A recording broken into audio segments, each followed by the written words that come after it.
안녕하세요. 사연 읽어주는 남녀입니다. 오늘도 와주셔서 감사드리며 그럼 오늘의 사연 바로 소개해드리겠습니다. 너 정말 대단하다. 살면서 가장 많이 들은 말을 생각해 보신 적 있나요? 저는 정말 대단하다는 말을 가장 많이 들었습니다. 뭘로 들었냐고요? 돈 안 쓰고 짠순이에 온갖 절약 챌린지를 다양하게 하는 걸로 유명했어요. 사실 이건 어렸을 때 저희 할아버지 때문에 생긴 습관입니다. 유난히 절약 정신이 강하셨던 할아버지는 자식들은 물론 손주들에게도 절약 방법에 대한 걸 고민하게 하셨어요. 그렇다고 막무가내로 휴지 2칸 써라, 물 내리지 마라 이렇게 강요하신 건 아닙니다. 손주들이 시합처럼 즐길 수 있는 환경을 만들어주셨고 경쟁심 강한 저는 늘 할아버지가 연 대회에서 1등을 했어요. 그게 재미처럼 습관들다 보니 저도 모르게 절약이 생활이 된 거였죠. 학교 다닐 때도 다들 새 실내화에 목맬 때 저희 반은 저 때문에 바느질 열풍이 불었습니다. 혹시 시실 날실 알고 계신가요? 좀 굵은 색실로 촘촘하게 구멍난 부분을 시실처럼 먼저 꿰매고 다양한 색실로 날실로 엮으면 얼마나 예쁜데요. 알록달록하게 구멍에 따라 모양도 다양한 장식이 만들어지니 다들 일부러 구멍을 내서 가져올 정도였습니다. 저 그것도 공짜로는 안 해줬어요. 실은 당연히 사와야 하고 제 인건비는 크기에 따라 걸리는 시간에 따라 따로 계산해서 받았습니다. 부모님께 받는 용돈은 꼬박꼬박 저금을 하다가 일정 금액이 모이면 금거북이, 금반지 이런 걸 샀어요. 물론 미성년자일 때는 엄마 손잡고 가서 구매했고 커서도 뭔가 사고 싶은 게 생기면 참았다 금을 샀습니다. 큰 것도 아니고 손톱만큼 작은 금을 사서 투명한 유리병에 모으는 게 제 낙이었거든요. 남들이 돼지 저금통에 500원, 1000원 모을 때 저는 작은 금을 모았다고 보시면 됩니다. 이렇게 어렸을 때부터 유별나게 아끼고 또 아끼며 살아온 터라 살면서 대단하다, 지독하다 소리는 들었어도 해프다는 말은 들어본 적이 없거든요. 그런데 그 말을 글쎄 제가 결혼하고 듣더라니까요. 그것도 같이 사는 남편도 아니고 따로 사는 시어머니한테 말입니다. 솔직히 정말로 결혼하고 나서 제가 해이해진 탓에 허랑방탕 돈을 쓰다가 그 얘기를 들었으면 억울하지나 않죠. 더 아꼈으면 더 아꼈지 결코 덜하지 않았음에도 그 말을 듣는 게 좀 어이가 없는 상황이 생겼습니다. 처음에는 이해하려고 했어요. 남편과 시어머니 입장에서는 그럴 수 있다라고 100번 1000번 스스로를 이해시켰거든요. 제가 남편을 처음 만난 곳이 독서 모임이었는데 그때 그 모임의 주제가 상처 치유였습니다. 저는 애완동물을 잃은 상처 때문에 그 모임에 신청했고 남편은 이혼의 상처로 신청했다고 하더라고요. 첫 소개 때 담담하게 그 얘기를 하는 걸 보고 저 사람 참 대단하다라는 호감이 생겼습니다.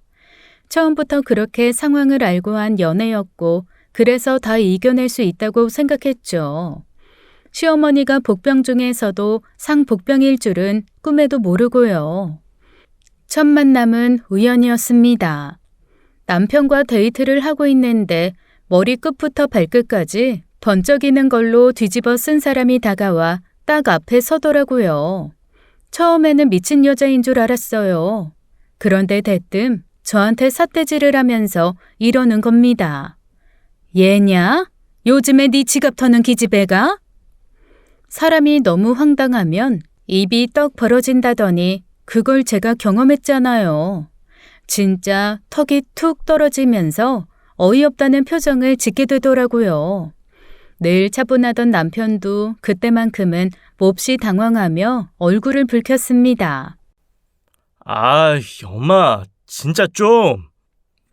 단말만 비명에 가까운 대답을 마지막으로 남편은 어머니의 등을 떠밀었고 저한테 이후 일주일 내내 사과를 했어요. 그리고 그때 비로소 그의 이혼 이유를 들을 수 있었습니다. 전 아내의 지독한 낭비병이 원인이었더라고요. 남편은 피부과 의사예요. 지금은 좀 자리가 잡혀서 그래도 남들이 생각하는 의사 생활 어비슷하게 하는데 결혼 초에는 아니었대요. 하루 2명 환자 받은 적도 있고 공짜로 사마귀 떼달라는 사람만 온 적도 있다고 했습니다. 그래도 의사니까 좋다고 달려드는 여자들 중 제일 괜찮다 생각한 사람과 결혼했는데 그게 지옥이었다네요. 사치는 말도 못하고 폭언의 조울증까지 감당하기가 어려웠다고 했습니다.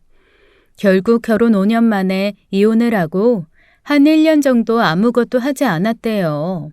그러다가 다시 일도 시작하고 독서 모임도 하면서 저를 만난 거였습니다. 남편은 그렇게 조금씩 일상을 살기 시작했는데 시어머니는 여전히 그때 그 시절에 머물러 계셨더라고요. 남편이 여자 보는 눈이 없어서 죄다 데려오는 여자들이 집안 말아먹을 것들이라고 철저히 믿고 계신달까요? 그래서 저한테도 첫마디가 지갑 터는 기집애였던 거였습니다. 이후 결혼을 준비하면서도 시어머니의 참견은 계속되었고 도를 넘는 것도 있었어요. 하지만 그때마다 저를 증명하거나 제가 알뜰하다는 걸 보이며 애쓰면 오히려 싸움이 될 것 같았습니다. 그래서 아예 어머님에게 다 맡기고 순종하겠다고 했죠. 남편 쪽이 재혼이고 저는 다행스럽게도 결혼식에 대한 로망이 별로 없었습니다. 그래서 어머님이 원하시는 한없이 소박한 결혼식을 했어요. 며느리를 2번째 보시는 건데도 예단 예물 욕심은 있으시길래 원하시는 거 해드렸죠. 비록 저는 어머님이 끼시던 낡은 금가락지 하나 물려받았지만 말입니다.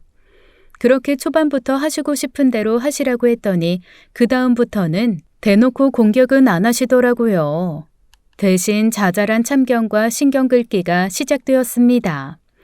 믹스커피도 은행 가서 몇 개씩 슬그머니 가져오면 될 걸 산다고 펄펄 뛰시고 채소는 시든 거 사도 된다고 잔소리 하시고요. 당신은 그릇을 세트로 사면서 제가 필요해서 사면 낭비라고 한 소리 하면서 있는 대로 화를 냅니다. 몇 번 그런 일이 있고 나서 아예 저는 뭘 사는 걸 하지 않고 어머님께 달라고 해요. 어머님 많으시잖아요. 저 돈 주고 사는 거 너무 아까우니까 어머님 거 갖다가 쓸래요.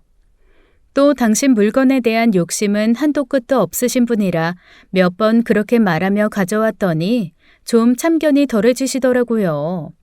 뭐 그렇다고 아예 구박을 멈추신 것은 아니었지만 말입니다. 살림 사는 거나 낭비하는 것들, 뭔가 물건 사는 것에서 제게 잔소리를 못할 일이 많아지니 시어머니는 다른 이유를 찾았습니다. 바로 제 불임이었어요. 솔직하게 말하면 제 문제는 아니었습니다. 그렇다고 남편 문제라고 확답도 못하는 게 저는 모든 검사에서 이상이 없단 얘기를 들었지만 남편은 아니었거든요.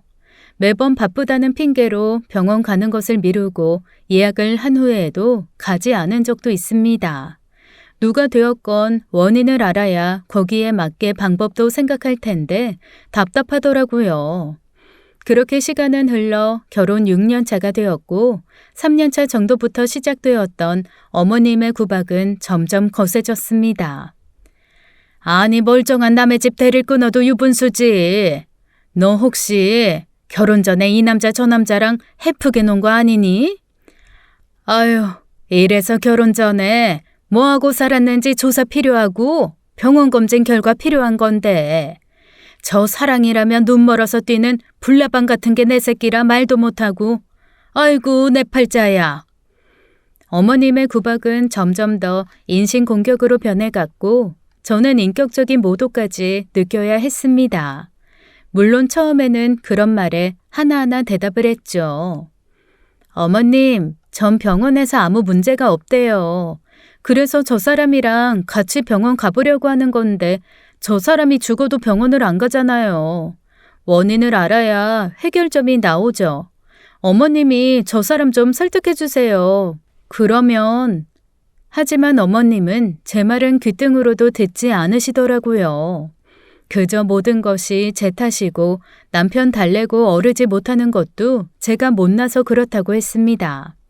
그리고 그런 어머니 옆에서 계속 부채질을 하는 시누이는 한술 더 뜨더라고요. 아니, 언니, 까놓고 말해서 마누라가 매력적이고 예쁘면 남자 입장에서는 매일이라도 안고 싶지 않을까? 하루가 멀다 하고 아내를 안으면 그중 하나는 명중하게 돼 있는 거 아니에요? 전쟁통 속에서도 애는 만든다는데 대체 언니는 오빠한테 뭘 어쨌길래 사랑을 구걸해도 안 돼요? 그 정도면 여자로서 자각이 부족하거나 자질이 없거나 뭐 그런 거 아닌가? 내 말이 그 말이다. 아이고, 전 마누라랑은 같이 있고 싶어서 출근도 안 하던. 네? 어머니, 지금 무슨 말씀하시는 거예요? 아니다. 하여간 남편 마음 못 잡는 건 죄다 네 탓이니까 네가 알아서 해. 사실 그때는 좀 무너지더라고요. 저 하나 공격하는 건 간신히 버텼는데 어머니 입에서 이혼한 전처와 비교하는 얘기가 나오니 띵해졌습니다. 결국 그날 저는 남편에게 한바탕 퍼부었어요. 같이 병원을 가던가 아니면 어머니에게서 날 보호하던가 선택하라고 했죠. 그랬더니 남편이 한숨을 푹 쉬면서 이러더라고요. 미안해. 그런데 나 솔직히 아이에 대한 생각이 아직 없어. 하지만 이 말을 엄마에게는 도저히 못하겠거든. 우리 엄마 알잖아. 내가 아이 생각 아직 없다고 하면 병원까지 쫓아와서 일도 못하게 할 사람이라는 거. 둘 중 하나는 살아야지. 내가 더 잘할게. 한 2년만, 응? 병원 요즘에 너무 잘 되고 있단 말이야. 2년만 더 버텨주라. 내가 20년 동안 그 고생 다 갚아줄게. 엄마한테는 내가 적당히 하라고 말은 한번 할 테니까 당신이 조금만 더 내 방패가 되어줘. 부탁할게. 뭐라고? 아니, 그게 말이 돼? 방패막이를 해달라니. 어머니 지금도 나한테 매일 전화해서 닥달하셔. 오늘은 당신 전처 얘기도 하셨다고. 당신 전처랑 시간 보내느라 병원 안 가고 그런 적도 있었다며. 그렇게 금슬 좋았는데 왜 이혼하고 나를 힘들게 해? 여보, 그 말은 할 말이 아니지. 그 사람이랑 나는 이미 끝났어. 그것도 아주 상원수지고 끝났다고. 한때 좋은 시절도 있기는 했겠지. 엄마가 홧김에 아무 말이나 던진 거 가지고 나한테 그러면 난 대체 누구를 의지하고 누구 품에서 쉬어. 순간 아차 싶었습니다. 어머니가 저에게 쏟은 짜증과 분노를 제가 이 사람에게 고스란히 다시 쏟고 있는 거잖아요. 어머님과 똑같은 사람이 된 것 같았습니다. 하긴 어머님이 모든 것을 아는 것도 아니고 그냥 한 말일 수도 있는데 그걸로 남편을 잡는 건 아니다 싶었죠. 결국 그날 저는 남편에게 화풀이도 다 못하고 오히려 제가 말실수했다며 사과를 했습니다. 이후 남편이 어머님에게 뭐라고 했는지 한동안은 전화가 오지 않더라고요. 물론 일주일에 한 번, 열흘에 한두 번씩 전화해서 병원 다녀왔냐 묻고 길을 받아줄까 묻긴 하셨지만요. 그렇게 또 1년이 흘렀습니다. 저는 그동안 남편이 말한 2년만 기다려달라는 그 시간이 오기를 일각이 여삼추 기다리며 버텼어요. 하지만 어머님의 인내심은 1년이 한계였던 모양이더라고요. 결국 한날은 저희 부부를 다 불러내 펄펄 뜨기 시작했습니다. 나 이제는 손 주고 뭐고 다 필요 없다. 시애미 말, 애미 말을 귀등으로도 안 듣는 너희도 필요 없고 이혼해. 그냥 갈라서고 각자 살고 싶은 대로 살아. 이건 손주의 문제가 아니야. 내 말을 귀담아 듣고 있느냐 아니냐의 문제라고. 나 더 이상 이렇게 무시당하면서 사는 건 못 참는다. 너희 어떻게 할 거야? 서슬퍼런 시어머니를 보며 저는 아무 말도 하지 않았습니다. 진짜 저로서는 할 만큼 했거든요. 남편도 더 이상 피할 수는 없다고 생각했는지 어머님께 이렇게 말하더라고요. 엄마, 이 사람 스트레스 받으니 여기서는 말고 저랑 나가서 따로 얘기 좀 하세요. 그렇게 근엄한 얼굴로 어머님을 모시고 나간 남편은 30분 정도 후에 들어왔고 그 뒤로 시어머니가 따라 들어왔습니다. 아니 근데 이게 웬일입니까? 열이 받아서 펄펄 뛰던 시어머니가 순한 양이 되어 셀쭉하게 저한테 이러시더라고요. 그래, 부부 사이의 일이니 너희가 알아서 해라. 난 더 이상 아무 말 안 하마. 놀랍게도 그날 이후 시어머니의 손주 타령은 정말 거짓말처럼 딱 그쳤습니다. 남편에게 무슨 말을 한 거냐고 물어봤지만 절대 대답을 안 해주더라고요. 그냥 잘 해결됐으면 된 거 아니냐고만 하길래 내내 그 방법이 너무나 궁금했습니다. 그리고 몇 개월 뒤 저는 우연한 기회에 남편이 쓴 방법을 알게 되었어요. 너무 어이가 없고 기가 막혀 한동안 아무 말도 못할 정도로 황당한 방법이었습니다. 남편이 쓴 방법은 돈이었어요. 시어머니에게 매달 1,000만 원씩 용돈을 줄 테니 더 이상 참견 말라고 한 거였죠. 시누이에게도 매달 300만 원씩 용돈을 주더라고요. 그런데 저한테는 살림 비용 얼마 주는 줄 아세요? 200 줍니다. 그걸로 저 식비 공과금 해결하고 제가 버는 돈 중 200 정도로는 집 대출금, 각종 세금을 내요. 그래놓고 전처가 사치하는 것 때문에 스트레스 너무 받았다, 트라우마다 하면서 빙수 한 그릇 안 사줍니다. 같이 사는 저한테 그렇게 짠돌이로 굴면서 자기 엄마와 동생한테는 한 달에 1,300만 원을 준다니 너무 어이가 없더라고요. 그걸 알게 된 과정도 어이없기는 마찬가지였습니다. 일반적으로 백화점은 비싸고 시장은 싸다고 생각하잖아요. 그런데 가끔 백화점 닫을 시간에 가면 괜찮은 식재료를 떨이로 싸게 파는 경우가 있습니다. 하나하나 재료 사서 만들면 버려지는 것도 많고 시간도 들고 부대 양념도 돈이 들잖아요. 이럴 때는 차라리 백화점에서 떨이로 파는 걸 사다가 먹는 게 훨씬 경제적입니다.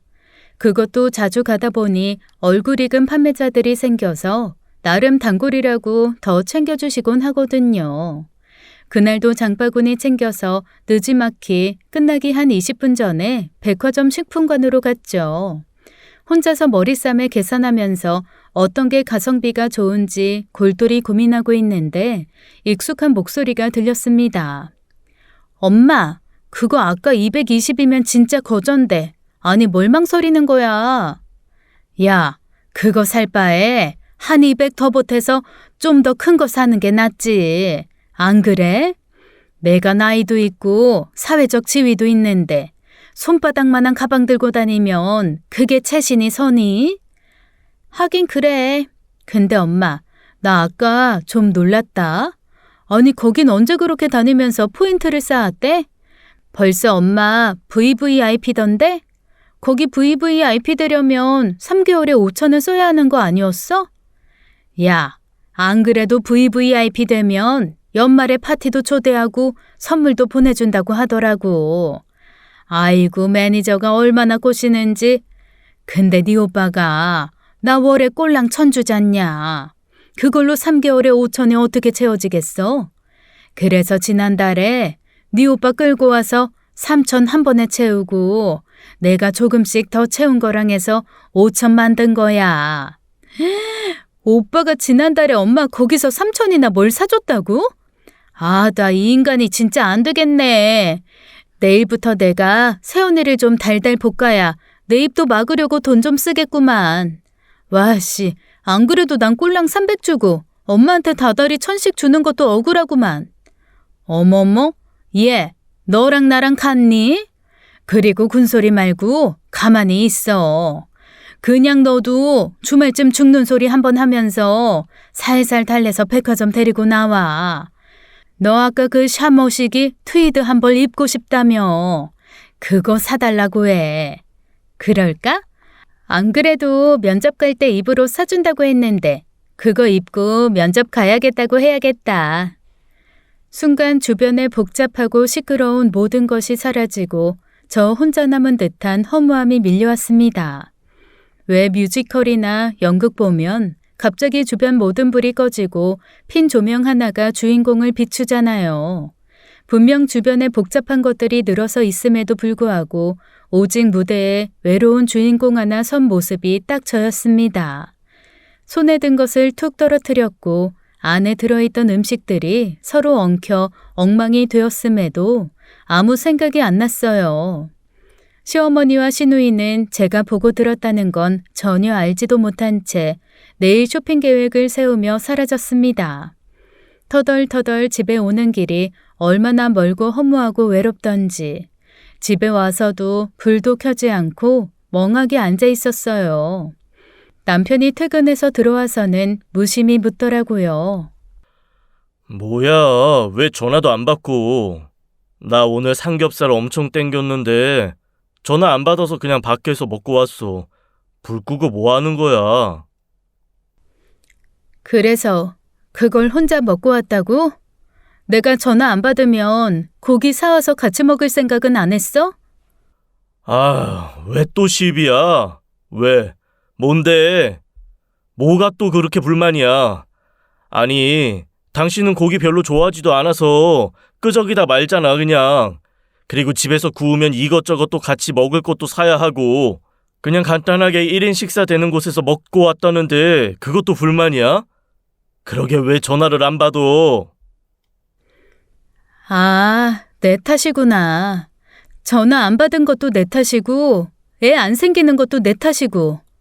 그러자 남편은 저한테 버럭 성을 냈습니다. 제 눈에는 딱 제발 저려 울컥하는 것처럼 보였죠. 야, 내가 엄마 입 막아서 너 안 괴롭히잖아. 내가 뭘 더 얼마나 해야 하는데. 한 1, 2년만 병원 어렵고 성장은 좀 해야 하니 그 기간만 좀 참아달라고 한 거 그것도 못하겠어? 나 같아도 한 달에 1,000만 원 용돈 받으면 잔소리 안 할 것 같은데? 아니, 아가씨까지 하면 1,300인가? 그러자 남편의 얼굴이 순간 굳었습니다. 아씨 들켰다 하는 기색이 아주 역력하더라고요. 저는 남편을 가만히 바라보며 물었습니다. 그래, 시어머니가 더 이상 괴롭히지 않게 해준 건 고마워. 근데 한 달에 1,000만 원 용돈으로 막는 거라고는 말해줬어야지. 아니, 한 달에 1,300을 어머니랑 아가씨한테 줄 거면 적어도 나한테 병원 어려우니까 생활비 아끼라고 잔소리는 말았어야지. 나한테는 빙수 한 그릇 사주는 것도 아깝고 고기 한 점 같이 먹는 것도 절약하라고 하면서 시어머니는 3,000짜리 VVIP 만들어주고 수천만 원 용돈 아무렇지도 않게 줘? 우리가 부부가 맞아? 제 말을 듣던 남편은 주섬주섬 벗었던 겉옷을 입고 가방을 들더라고요. 저와 뭔가 말다툼을 할 것 같으면 남편은 침묵으로 그 자리를 피하고 저를 철저하게 무시하곤 했습니다. 답답한 거 못 참는 제가 먼저 손 내밀고 화해를 요청하고 애교를 부려야 선심 쓰듯 기분을 풀었거든요. 이번에도 그럴 심산이었던 거죠. 나 이건 진짜 못 참겠어. 당신 아무 말도 안 하고 나가면 나도 당신이랑 더 이상은 안 살아. 처음이었습니다. 제 입에서 이혼 얘기가 나온 거, 같이 살지 않겠다는 말이 나온 거예요. 그제야 남편도 살짝 놀라면서 절 바라보더라고요. 그러더니 한숨과 함께 저한테 이렇게 말했습니다. 내 돈이야. 내가 번 돈. 내가 어떻게 쓰건 참견할 일 아니고. 그리고 내가 솔직히 그걸 바람 피우는데 썼냐? 도박을 했냐? 따지고 보면 너 편하라고 쓴 돈이니까 너한테 쓴 돈 아니야?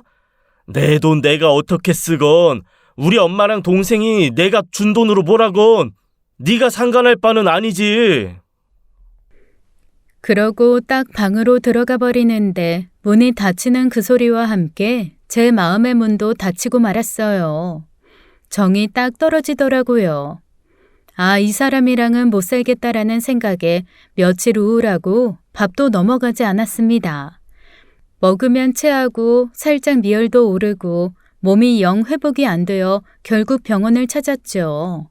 그리고 병원에서 저는 깜짝 놀랄 만한 얘기를 듣고 말았습니다. 글쎄 제가 임신 2개월이라고 하더라고요. 산모님이 나이도 좀 있으시고 지금 워낙 초기라서요. 마음 편하게 갖고 안정 취하셔야 돼요. 2개월째기는 하지만 곧 3개월에 가까우니까 한 3주 뒤에는 편하게 주변에 말씀하셔도 될 것 같기는 하네요. 아, 가족들한테요. 그 말을 듣고 사실 기분이 복잡했습니다. 아이가 찾아와 준 건 고맙고 행복했지만 그 시기가 남편과 살지 말지 고민하는 시기라는 게 슬펐어요. 아이한테도 너무 미안했습니다. 남들은 인밍아웃이다 뭐다 해서 온갖 이벤트로 세상에 온 걸 축하하고 기뻐하던데 전 아니잖아요. 의사가 말한 3주의 시간이 1000년처럼 길더라고요. 3주 뒤 저는 다시 병원에 갔습니다. 그리고 초음파 사진도 보고 아기가 잘 크고 있다는 얘기도 들었어요. 병원에서 만들어준 아기 수첩을 들고 집에 온 저는 한참을 고민하다 남편에게 시댁으로 오라고 했습니다. 그리고 저도 아기 수첩을 가지고 시댁으로 갔죠. 남편에게 뭔가 얘기를 들은 듯 시어머니는 떨떠름하게 저를 맞이하시더라고요. 그렇게 주렁주렁 화려하게 입고 달고 했던 것들은 다 어디다 숨겼는지 초라한 실내복을 시위하듯 입고 계신 것도 웃겼습니다. 아니 또 무슨 트집을 잡으려고 다 불러 모으고 그러니? 어머니, 제가 뭐 트집 잡고 불평불만만 하는 사람인가요? 어머님 소원 들어드리려고 그래요. 그리고 저는 어머님과 남편 앞에 임신 테스트기와 산모 수첩을 내밀었습니다. 두 사람 다 멍하게 보고 있더라고요. 처음에는 너무 좋아서 아무 말도 못하나 싶었어요. 그런데 뭔가 좀 이상한 거예요. 보통 너무 좋으면 아무 말 못하고 입틀막을 했다가도 금세 다시 펄펄 뛰며 좋아하잖아요. 그런데 둘 다 반응이 영 뜨뜻미지근한 겁니다. 특히 남편 반응은 서러울 정도였어요. 임신? 아, 임신이라고? 진짜야? 정말로? 근데 당신 반응이 왜 그래? 우리한테 아이가 생겼어. 안 기뻐? 아니, 좋지. 너무 놀라서 얼떨떨해서 믿어지지가 않아서 그래. 그러자 시어머니가 갑자기 막 호들갑을 떨며 저한테 그러더라고요. 얘, 남자들 너무 놀라면 이렇게 얼빠진 반응을 한다. 그래, 좋은 소식 전해줘서 기쁘구나. 나도 드디어 그래, 할머니가 되겠네. 몸조리 잘하고, 응? 힘든 거 있으면 말하고, 응? 그러면서 시어머니는 마치 뒤에 누가 쫓아오기라도 하는 것처럼 후다닥 저희 부부를 집으로 보냈습니다. 집으로 돌아오는 길 남편은 내내 한마디도 하지 않았어요. 누가 도끼로 남편을 반으로 쪼개 안에 있는 실체를 싹 걷어간 느낌이랄까요? 껍데기만 남아서 운전하고 껍데기만 남아서 제 옆에 앉아 있는 것 같았습니다. 집에 와서도 남편은 건성으로 절 한번 안아주고는 피곤하다며 바로 씻고 잠이 들더라고요. 뭔가 많이 이상했어요. 그날 이후 남편은 병원에 큰 수술이 많다며 새벽같이 나가 밤늦게 들어오더라고요. 꽃다발에 이벤트까지 바란 건 아니었어도 적어도 마트에서 하우스 귤이라도 사오기를 바란 게 큰 걸 원한 걸까요? 점점 남편의 태도에 의문이 들면서 저는 혹시나 하는 마음으로 흥신소에 연락을 했습니다. 흥신소에서는 며칠 내에 연락을 주겠다고 하더니 한 달이 지나도 연락을 하지 않더라고요. 그리고 한 달 반 정도 지났을 때 남편이 너무 예민해서 뒤밟는 게 어렵다고 못하겠다고 했습니다. 아니 무슨 국가 스파이의 뒤를 밟아달라는 것도 아니고 평범한 남자 뒤 밟는 것도 못하면 그게 흥신소인가요? 어이가 없어 한바탕 퍼붓고 소파에 앉았는데 배가 살살 아프더라고요. 처음에는 대수롭지 않았지만 곧 피가 비치기 시작했습니다. 놀라고 당황스러워 119를 불렀고 저는 그날 4달간 제 뱃속에 자리 잡았던 아이를 잃었어요. 병원에 누워 정신을 차리고 아이를 잃었다는 얘기를 듣고는 하늘이 무너졌습니다. 그 와중에 남편이 연락이 안 되어서 회사 동료였던 사람이 쫓아와 보호자 사인 해줬거든요. 수술 다 끝나고 회복실에서 남편에게 연락을 하니 바쁜데 전화한다고 짜증을 있는 대로 냈습니다. 나 병원이야. 병원? 아이, 너 또 별로 아픈 것도 아닌데 오버해서 병원 가고 그런 거 아니야? 야, 돈이 나만 하냐? 툭 하면 병원 가고 그러는 거. 유산했어. 지금 회복실이고. 아휴, 네가 그렇지. 바빠 끊어. 순간 제가 뭘 들은 건가 싶더라고요. 솔직히 얼굴 한번 본 적 없는 생판남이라도 유산해서 병원에 누워있다면 첫마디는 괜찮아여야 하는 거 아닌가요? 하물며 강산이 반도 넘게 변하는 시간을 부부로 살아왔는데 네가 그렇지라뇨. 너무 어이가 없으니 눈물도 안 나더라고요. 오히려 옆에서 슬금슬금 눈치를 보며 상황을 파악한 간호사에게 뭔가 얘기를 들었는지 의사가 와서 다정히 위로를 해주었습니다. 산모님, 여러모로 마음 불편해서 집에 가서 쉬고 싶으실 것 같기는 한데요. 사실 아이 흘리는 것도 출산이랑 똑같아요. 몸 무리하시면 나중에 건강에도 안 좋고 다음에 찾아올 아기 천사한테도 안 좋아요. 그러니 한 이틀 정도 입원하시고 충분히 수액 맞으시고 건강식 드시면서 몸 보완하고 퇴원하세요. 네, 알겠습니다. 다정함도 모자라면 굶주림이 되더라고요. 의사의 그 말이 얼마나 꿀처럼 달던지 이틀이 아니라 20일이라도 입원하라면 하겠다는 마음까지 들었습니다. 그리고 병원에서 세심하게 살펴줄수록 저는 남편에 대한 분노가 끌어올랐습니다. 분명 시어머니에게도 문자를 했는데 답이 없고 시누이도 알았을 텐데 이런 방구 말도 없었거든요. 그 집안 식구 모두에게 분노와 화밖에 남지 않더라고요. 병원에서는 이틀을 말했지만 마음이 무너져서인지 몸의 회복이 더뎠습니다. 남편은 제가 집에 있건 없건 별로 신경도 안 쓰는 듯 하더라고요. 3일째 되던 날도 집에 없으니 문자 하나 보내는 게 전부였습니다. 그때도 괜찮냐는 말은 없고 보험 되는지 철저하게 알아보고 입원하라는 말뿐이었어요.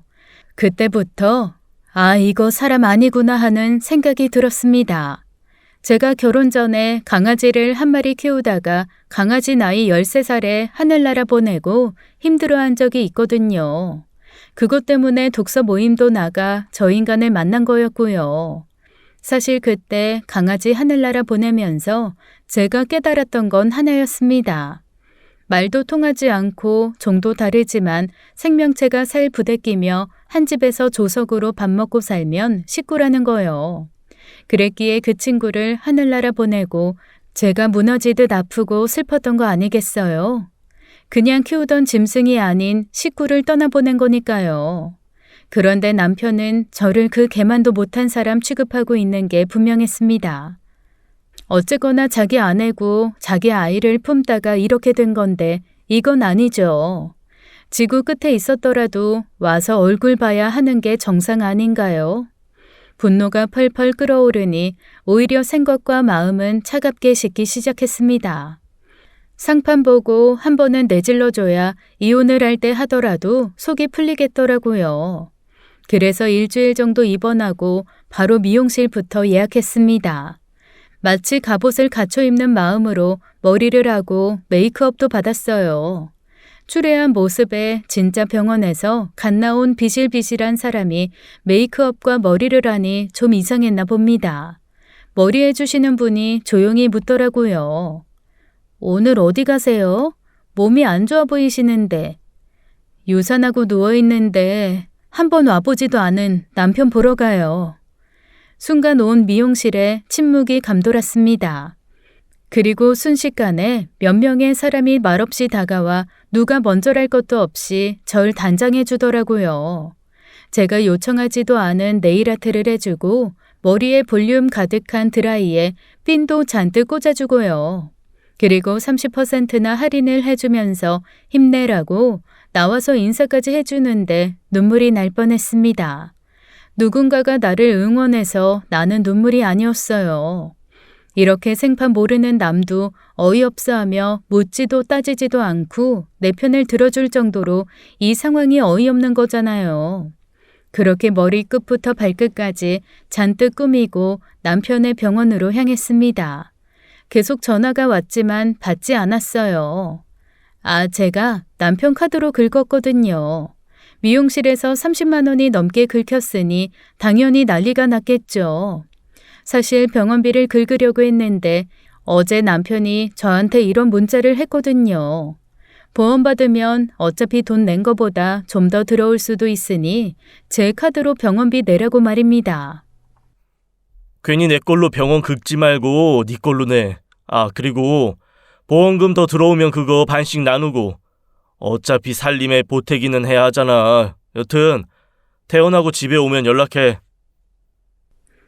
그래서 아주 작정하고 미용실은 비상으로 가지고 다니던 생활비 카드 남편 카드로 긁은 겁니다. 옷도 한 벌 사서 갈아입었어요. 백화점에서 아가씨가 입고 싶다고 했던 명품으로 말이죠. 그리고 딱 구두까지 사서 신으려고 했는데 구두 결제를 하던 직원이 카드가 막혔다고 하더라고요. 이 치사한 인간이 카드 정지를 시킨 겁니다. 그래서 구두는 제 돈으로 사 신고 병원으로 향했던 거죠. 미친 듯이 오는 전화 무시하고 병원까지 가서 심호흡을 하고 안으로 들어갔습니다. 남편 병원은 구조가 좀 특이해요. 남편의 피부과에 오는 사람들 중 대부분이 질병보다는 미용 때문에 찾거든요. 그러다 보니 사람들이 드글드글한 곳에 앉아서 대기하는 걸 꺼려합니다. 그래서 남편의 병원은 들어가면 짧은 복도가 있고 거기서 안쪽으로 좀 더 들어가 은밀하게 접수하는 곳이 있어요. 원장실은 복도 끝 안쪽에 있고요. 즉 환자들은 남들 눈에 띄지 않고 접수한 후 바로 원장실로 갈 수 있는 겁니다. 별도 대기 공간은 따로 마련돼 있어서 굳이 거기서 기다리지 않아도 되거든요. 저야 뭐 접수할 일은 없으니 복도를 따라 걸어 남편이 있는 방 쪽으로 향했습니다.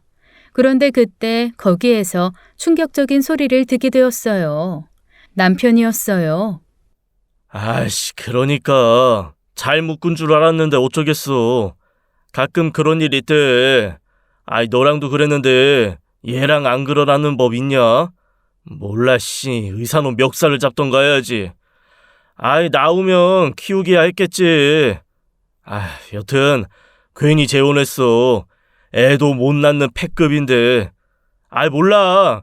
무슨 승질이 났는지 카드 겁나 긋길래 확 정지시켜버렸어. 뭘 잘했다고 병원비 오지게 쓰고 돈도 쓰는지 원. 됐어. 이따가 갈게.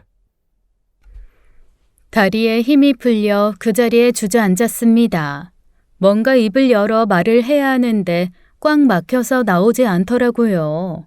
손이 부들부들 떨려왔습니다. 간신히 몸을 일으켜 벽에 기대어 있는데 한 여자 환자가 저를 이상하게 보면서 원장실로 가는 게 보였어요. 코너를 돌아 원장실 문을 열자 남편이 반갑게 말하는 소리가 들렸습니다. 몰라보게 예뻐지셨어요. 역시 피부는 토닝이 닿아야 해요. 그쵸? 저는 요즘 환자분 보는 낙에 삽니다. 날이 갈수록 미모 경신 기록을 세우시니 제가 설레요. 안 설레요? 진짜 선생님 왜 이러세요? 아니 왜 선생님은 결혼을 그렇게 일찍 하셨어요? 진짜 조금만 더 기다렸다가 저 좀 만나주시지. 아니 이상형을 만났는데 유부남의 애아빠라니. 운명의 장난이에요 진짜. 그런 말소리와 함께 문이 닫히는 것을 들으며 저는 헛웃음이 나왔습니다. 아니 저 인간 애아빠 코스프레까지 하는 거야 라는 생각이 들며 어이가 없던 그때 뭔가 싸한 기분이 들더라고요. 바로 병원을 나와 흥신소를 찾았습니다. 그 전에 의뢰했던 흥신소가 너무 어이없는 대답을 해서 이번에는 다른 데를 소개받아 의뢰를 했죠. 그리고 며칠 뒤 흥신소에서는 진짜 기막히고 어이없는 소식을 전해줬어요. 아이고 사모님, 아주 옴팡지게 뒤집어 쓰셨던데요. 네? 그게 무슨 말씀이세요? 아이, 그 우리끼리 하는 말 중에 기름병이라고 있거든. 아주 맨질맨질 매끈해서 아이 손에 잡혀도 쓱쓱 빠져나가는 미꾸라지 같은 고객들이 있어요. 야, 우리 사장님이 딱 그 기름병이셔. 그리고 지난번에 그 다 찾아 탐전빵인가? 거기 의뢰하셨다고 했죠? 거기 우리 사장님 단골이더라고. 짜고 치는 고스톱에 우리 사모님 당하셨어. 단골이라뇨? 그러면 그 흥신소에서 저한테 거짓말을 했다는 거예요? 우리도 의리가 있어서 성고객, 단골 고객 우선이기도 하거든요. 그쪽 사장님이 거기에 오랜 단골이시더라고. 사모님이 의뢰한 거 그쪽에서 미리 약친 거야. 사장님 털 거 없다고 돈도 돌려줬죠? 네. 실비 20% 제외하고 다 돌려줬어요. 양다리 안 걸치겠다 이거지. 그런데 그럴 이유가 있더라고. 일단 여자는 당연히 있으시고 애도 있으시던데 6살 사낸 놈. 순간 제 귀에 띠 하는 이명이 들렸습니다. 그러면서 병원에서 환자랑 시시덕거리던 남편의 목소리가 떠올랐어요. 애아빠라는 것도 진짜였고 정말 여자의 아이까지 있다는 사실에 아무것도 손에 안 잡히더라고요. 제가 부들부들 떨면서 물 잡은 손도 자꾸 놓치자 흥신소분이 안쓰럽다는 듯 혀를 끌끌 차며 이러셨습니다. 근데 아직 얘기는 시작도 안 했는데 이러시면 어쩐다나. 네? 뭐가 또 있어요? 이게 한쪽 머리를 강타한 충격이 다른 쪽을 때리면 오히려 정신을 차리게 하는 효과가 있더라고요. 제 물음에 흥신소에서 해준 얘기는 진짜 기막힌 거였습니다. 남편이 만나는 여자, 아이를 낳아 키우는 그 여자가 글쎄 남편의 전부인이었습니다. 아이의 나이를 보면 저랑 결혼 생활하는 동안 아이를 가졌던 거죠. 제가 너무 어이가 없어 피식피식 웃고 있자니 흥신소에서 조심스레 그 다음 정보를 전하더라고요. 그런데 이게 참 세상은 돌고 돌고 자꾸 걸어나가면 온 세상 사람 다 만나고 오는 게 이치기는 한데 그 남편분도 그 여자분의 이 퍼스트는 아닌 걸로. 네? 그건 또 무슨 말씀이세요? 그러니까 남편분은 사모님 배신하고 지금 바람 피우고 살림 차렸잖아요. 저희가 체크한 바에 의하면 월화수는 그 사장님이 사모님, 그 내연녀 집으로 가신단 말이죠. 그런데 목금은 이 내연녀께서 곱게 단장을 하고 아이는 친정에 맡기고 다른 집에를 가요. 그 집에는 남자가 있고, 언더스탠? 이해 오케이? 그러니까 지금 남편의 내연녀에게 진짜 남편이 있다는 거예요? 에이, 아니죠. 내연남이죠. 즉, 그 여자분은 남편과 또 다른 남자 사이의 양다리, 남편분은 사모님과 그 여자분 양다리, 아주 서로 가랑이 찢어지게 바람을 피우고 있다는 거예요. 진짜 그 집 발사계 같은 것들 하는 짓도 쌍쌍바네. 어이없어. 네, 저희로서도 흔하게 볼 수 있는 무난한 상황은 아닙니다. 그래서 좀 어이없기도 하고 여튼 그렇네요. 저는 흥신소에게 남편과 그 여자, 그리고 그 여자가 만난다는 남자에 대한 정보를 좀 더 알아봐 달라고 했습니다. 그리고 그 여자가 키운다는 아이의 친자 확인도 부탁을 했어요. 아무래도 남편이 병원에서 말한 묶었다는 말이 너무 걸렸거든요. 의료 정보까지 알아내기는 어려우시겠죠? 저 남편이 혹시 정관수술 같은 거 했는지 알고 싶거든요. 그런 것까지 가능할까요? 시간은 걸리겠지만 불가능한 건 아닙니다. 뭔가 짚히는 게 있으세요? 흥신소의 말에 저는 남편이 병원에서 통화한 내용을 말해줬습니다. 자기 묶었는데 왜 자꾸 이런 일이 생기냐, 이런 내용이에요. 그러자 흥신소에서는 수술을 한 후에도 간혹 자연 임신이 되는 경우가 있기는 하다며 일단 알아보겠노라 하더라고요. 그날 이후 저는 남편에 대한 모든 정, 오만정이 다 떨어졌습니다. 남편에게 이혼을 요구했고 남편은 제 이혼 요구는 귓등으로 듣지 않고 카드 쓴 것만 난리를 부리더라고요. 마치 벽을 보고 말하는 것 같은 답답함에 이혼도 확실하게 진행이 되지 않고 답답함만 커져갔습니다. 남편의 입장은 간단했어요. 몸 관리 못해서 아이를 잃은 것은 전적으로 제 잘못이고 그 와중에 사치를 했다는 게 너무 실망이랍니다. 그러면서 제가 흥청망청 쓴 돈에 대한 수습을 어떻게 할 것인지 내놓기 전까지는 저와 대화를 않겠다더라고요. 뭐 그러거나 말거나 저는 이미 마음이 떠났고 혼자서 살아갈 준비와 이혼 준비를 함께하기 시작했습니다. 변호사도 만나고 자료도 모으며 흥신소 연락만 목이 빠져라 기다렸던 거죠. 그리고 제가 의뢰를 한 지 보름 정도 흘렀을 때 비로소 흥신소에 연락이 왔습니다. 어휴, 멀리 계신 님이 오신다는 연락이 이보다 반가웠을까요? 버선을 신었다면 바로 버선발로 뛰어나가 만났을 정도로 기쁘더라고요. 한달음에 나가 만난 자리에서 흥신소 직원은 저에게 정말 충격적인 사실을 알려주었습니다. 모든 상황의 주도권을 제가 잡을 수 있는 결정적인 증거였어요. 하지만 오히려 그 증거를 손에 쥔 저는 고민이 시작되었습니다. 이제는 단순히 이혼만으로 끝낼 수 없다는 오기가 생겼거든요. 남편의 삶에 사회적인 말살까지 더해야 속이 시원할 것 같았습니다. 차근차근 계획을 세우기 시작했어요. 먼저 남편에게는 협의 이혼이 씨알도 먹히지 않을 것 같아 소송을 걸었습니다. 그리고 그 상간녀에게도 위자료 소송을 걸었어요. 사진의 녹음까지 증거는 차고도 넘쳤죠. 그제야 남편이 저를 불러 조용히 이혼하고 아무에게도 이 사실을 말하지 않겠다는 각서를 쓰라고 하더라고요. 각서 쓰면 1,000만 원 더 주겠다나요? 코웃음을 치며 됐다고 거절했습니다. 제가 시어머니 한 달 용돈 되는 돈 그거 꼴랑 천받자고 이러는 것 같냐고 말이죠. 조용히 이혼할 생각 없어. 당신 지금까지 당신 하고 싶은 거 다 하면서 살았지? 나도 이젠 그러려고. 나 하고 싶은 거 하려고. 그리고 그날부터 저는 플래카드에 남편의 만행을 낱낱이 써서 몸 앞뒤로 걸고 1인 시위를 했습니다. 맘카페에 억울함을 알리는 글도 쓰고 덕분에 위로도 많이 받았어요. 사람들 진짜 훌륭한 게 제가 익명으로 이니셜로만 썼음에도 아름아름 다 알아내는 게 아니겠어요. 몇몇 분은 병원 앞 제가 1인 시위하는 곳으로 찾아와서 손을 잡고 응원도 해주시고 음료수도 사주셨습니다.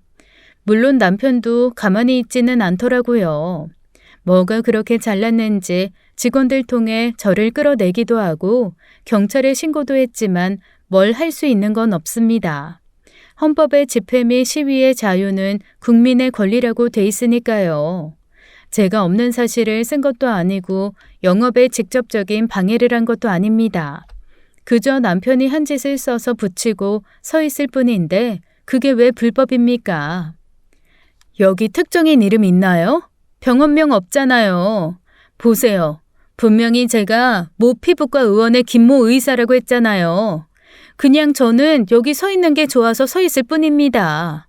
오히려 저한테 이러는 거 그 사람이 자기 재발 저려서 이러는 거라고 받아들여도 되죠? 제 말에 오히려 경찰도 말 못하고 머리를 긁적이더라고요. 소문은 꼬리에 꼬리를 물고 점점 더 퍼져나갔습니다. 결국 시어머니도 남편의 지인들도 모두 알게 되었고 몇몇은 진짜인지 확인하려고 남편 병원 앞으로 오기도 했어요. 시어머니는 대뜸 제 머리채를 잡고 이게 무슨 짓이냐며 화를 내서 살짝 몸싸움도 벌어졌습니다. 네가 아주 네 남편 얼굴에 똥칠을 해도 유분수지? 너 돈 때문에 이래? 그렇다면 더더욱 납작 엎드려서 선처를 구해야지. 어디서 이딴 식으로 굴어? 네가 제정신이야? 미쳤어? 미친 건 어머님 아들이죠. 전처와의 사이에 떡하니 바람 피우고 아들 낳고 살던데 어머니도 알고 계셨죠? 뭐 그게 흠이냐? 갈라놨어도 서로 좋다는 걸 내가 뭐 어쩌겠냐.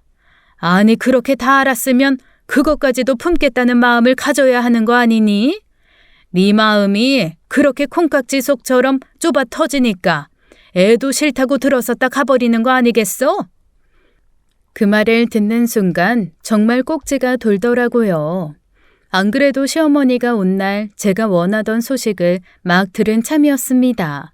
그래서 피켓 시위도 슬슬 그만하려던 차였는데 오늘이 그날이다 싶었어요. 애시당초 피켓 시위를 하려 했던 건 더 이상 그 동네에서 발붙이고 영업 못하게 하려던 거였습니다. 그리고 친구, 지인, 동료들에게 사실을 알려 민망하게 만들려고 한 거였어요. 증거가 너무 확실하니 변명도 못할 거라 나중에 이상하게 말만 들어서 퍼뜨리는 거 막으려고 한 겁니다. 성질 같아서는 병원을 싹 다 뒤집어 엎으며 난리를 치고 싶었는데 일단 망신 주는 게 먼저라 참았거든요. 그런데 시어머니가 이렇게 득득 긁으니 제가 더 참을 이유가 없더라고요. 바로 피켓 벗어서 반 딱 쪼갠 후 시어머니 앞에 집어 던졌습니다. 그리고 시어머니 뺨을 한 대 쳤죠. 다른 사람도 아닌 저한테 뺨을 맞을 거라고는 상상도 못했다는 듯 눈을 뻐끔거리며 멍하게 서 있더라고요. 속 좁은 년이 어떻게 하는지 눈 뜨고 똑똑히 보세요. 아셨죠? 그리고는 바로 반 쪼갠 피켓을 들고 병원으로 올라갔습니다. 뭐 소문이 쫙 나서 환자는 한두 명밖에 없었고 직원들도 수군거리며 뒤숭숭 하더라고요. 제가 올라가니 벌떡 일어나 놀라기는 하는데 또 굳이 막지는 않더라고요. 바로 원장실로 뛰쳐들어갔죠. 와, 그런데 이 인간 그 와중에도 원장실 안에서 시시덕거리며 환자 하나랑 놀아나고 있던데요. 아주 볼 쓰다듬으며 애틋하기가 말할 수가 없었습니다. 진짜 분리수거도 안 되는 쓰레기 새끼. 저는 그대로 남편의 뺨을 갈겼어요. 그리고 차분히, 정말 아주 차분히 책상 위에 있는 걸 싹 바닥으로 쓸어내리고 책장의 책도 툭툭 바닥으로 떨궜습니다. 화를 내면서 폭발한 것도 아니고 이삿짐 싸는 속도로 툭 떨구고 남편 한번 노려보고를 반복했죠. 그런데 이게 펄펄 끓는 가마솥은 차라리 찬물에 담그면 식잖아요. 이렇게 은근히 끓어오르는 광기는 식히는 것도 불가능했습니다. 희한하게 못된 놈들이 그걸 더 잘 알아요. 평소 제가 울며 불며 난리를 칠 때는 개무시하면서 오히려 지 잘났다고 펄펄 뛰던 남편이 어라 쫄더라고요. 아이씨, 왜 그래 진짜. 전 대답 없이 남편의 집무실을 천천히 아주 천천히 초토화시켰습니다. 언젠가 친구가 한번 저한테 그런 말을 한 적이 있습니다. 펄펄 뛰는 사람은 오히려 빈 깡통 같아서 댕댕 울리기만 하지 아무것도 없는 사람이라고요. 대신 차분하게 다 부수는 사람은 진짜 머리 끝까지 돌거나 미친 사람이니 피하라고 했습니다. 그 말이 생각이 나서 정말 차분하게 병원을 다 부숴버렸더니 진짜 아무도 절 말리지도 건드리지도 못하더라고요. 근 1시간에 걸쳐 병원을 다 때려 부수고 난 후 전 처음으로 깊은 숨이 쉬어지며 살 것 같다는 생각이 들었습니다. 대기하던 몇 안 되는 환자들도 말릴 생각도 못하고 서로 수군거리더라고요.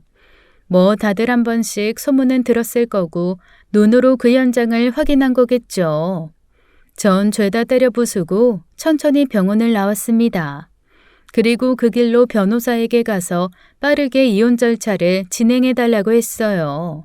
그 전까지만 해도 이혼은 절대 안 된다고 버티던 남편은 병원이 쑥대밭이 되고 나니 안 되겠다 싶었나 봅니다. 병원 부순 거 배상하겠다고 하면 협의 이혼을 해주겠다고 하더라고요. 제가 할 리가 있나요? 배상 못하겠으니 합의하기 싫으면 마음대로 하라고 하고 저는 버티기에 들어갔습니다. 사실 제가 기다리고 있는 한 방이 있었거든요. 시어머니가 와서 저를 긁기 전까지만 해도 솔직히 갈등하고 있었어요. 정확하게 말하면 저와 남편의 문제고 남편과 그 내연녀 사이의 문제니까요. 관련이 있는 사람 사이에서 해결하면 부수적인 사람 피해는 없었으면 했습니다. 그런데 시어머니 태도, 남편 태도를 보니 이거는 그냥 끝까지 가야 해결될 일이라는 생각이 들었어요. 제가 확보한 그 한 방은 마지막 피날레를 위해 잠시 두고 본격적으로 법정 다툼을 시작했죠. 아무리 해도 자기가 유리할 것 없었던 남편은 결국 저한테 소송에서도 지고 병원도 망했습니다. 엄마들의 입소문을 무시할 수 없더라고요. 반경 30분 내에 도시로도 못 가고 아예 지역을 다르게 해서 병원을 옮겼다는 얘기가 마지막이었어요. 아마 그 사람은 그렇게 저와의 관계가 끝났다고 생각했을 거예요. 하지만 이혼은 저의 지옥 같은 과거와의 1차 이별이었을 뿐 저의 응징은 이혼과 함께 시작했다는 걸 몰랐을 겁니다. 저는 전 남편이 개업한 병원이 어느 지역에 있는지를 먼저 알아내고 면밀히 행보를 살폈어요. 그 지역 맘카페에도 가입해서 병원에 대한 정보도 얻고 명성도 살폈죠. 워낙 남한테는 사근사근한 사람이어서 그런지 과거를 모르는 사람들 사이에서 슬슬 인기를 얻더라고요. 너무 좋았습니다. 제 다음 작전이 성공하려면 전 남편이 다시 재기했다는 확신과 과거를 지웠다는 만족감이 가득 차야 했거든요. 그날은 생각보다 일찍 왔습니다. 제가 부계정으로 쭉 팔로우해서 보고 있던 전 남편의 내연녀이자 전전 부인인 그녀가 반지 사진을 올렸거든요. 함께 고난의 모든 시간을 헤치고 다시 만난 진짜 사랑이라는 소름 돋는 멘트와 함께 올라온 프로포즈 사진이었습니다. 드디어 제 복수의 피날레가 가까워지고 있었어요. 제가 이혼 준비를 하면서 흥신소 분들이랑 많이 가까워지고 얘기를 참 많이 나눴습니다. 그때 알게 된 사실이 있었는데 바로 전 남편과 그 내연녀가 이혼한 이유가 제가 알던 것과 다르더라고요. 그 내연녀가 사치를 해서 헤어진 게 아니고 시어머니가 어디 가서 점을 보고 와서 그렇게 반대를 했대요. 평생 자식도 못 낳고 아주 남편 등골 쪽쪽 빨아먹고 살려자라고 했다나요. 그러면서 남편 사주를 그 여자가 가려서 애가 안 보인다고 했답니다. 그것 때문에 결혼 반대를 했는데 억지로 결혼을 강행했다네요. 하지만 시어머니 성질을 그 여자가 받아줬겠어요. 결혼 1년 만에 사내 못 사내 난리를 치니 글쎄 전 남편이 홧김에 정관수술을 해버린 겁니다. 그리고 어머니에게 선고했대요. 자기 묶었으니 평생 자식 기대하지 말라고요. 그것 때문에 어머니 기절하고 울고불고 그 내연녀한테 자기 아들 망쳤다고 오만 욕을 다 했답니다. 그러니 그 여자가 붙어있겠어요. 못 살겠으니 이혼하자고 한 거죠. 남편 쪽 과실이라 판단하고 위자료 주고 이혼한 후에 시어머니는 그걸로 또 배가 아파 알아두었대요. 괜히 결혼시켜서 돈 날아갔다고 말입니다. 그렇게 자기 아들 씨 없는 수박 든 거 알면서도 저한테 그렇게 아이 타령하며 난리를 부렸던 거예요. 진짜 어이가 없죠. 헌데 저와 살면서 전부인과 정리되지 않은 감정을 가지고 만나다가 덜컥 애가 생긴 겁니다. 알아보니 묻기만 한 사람 중 간혹 자연임신이 되는 경우도 있다고 하니 철석같이 믿은 거죠. 시어머니도 호락호락 지지 않는 데다 아이도 못 갖는 저보다 덜컥 아들 낳은 그 여자가 더 마음에 들었던 거고요. 그렇게 자기 아들이 바람 피우는 거 용인하며 저를 구박했던 거였습니다. 그러니 제가 끝까지 복수할 만하지 않나요? 그 둘이 결혼식 날 잡고 아들 화동 세울 계획 세우고 아주 희희낙락할 때 저는 조용히 소포 하나를 보냈어요. 시어머니 앞으로 말이죠. 결혼식 일주일 전이었어요. 그 안에는 6살 아들의 친자 확인서가 들어있었습니다. 제가 흥신소에게 부탁해서 받은 마지막 한 방이 그거였거든요. 아, 결과요? 당연히 전 남편과는 조금도 일치하지 않는 그녀의 또 다른 내연남의 아들이었죠. 제가 직접 볼 수는 없었지만 간접적으로 그 이후의 상황은 알 수 있었습니다. 전 남편이 개원해서 운영하던 병원은 또 문을 닫았고 전 시어머니는 집을 팔았거든요.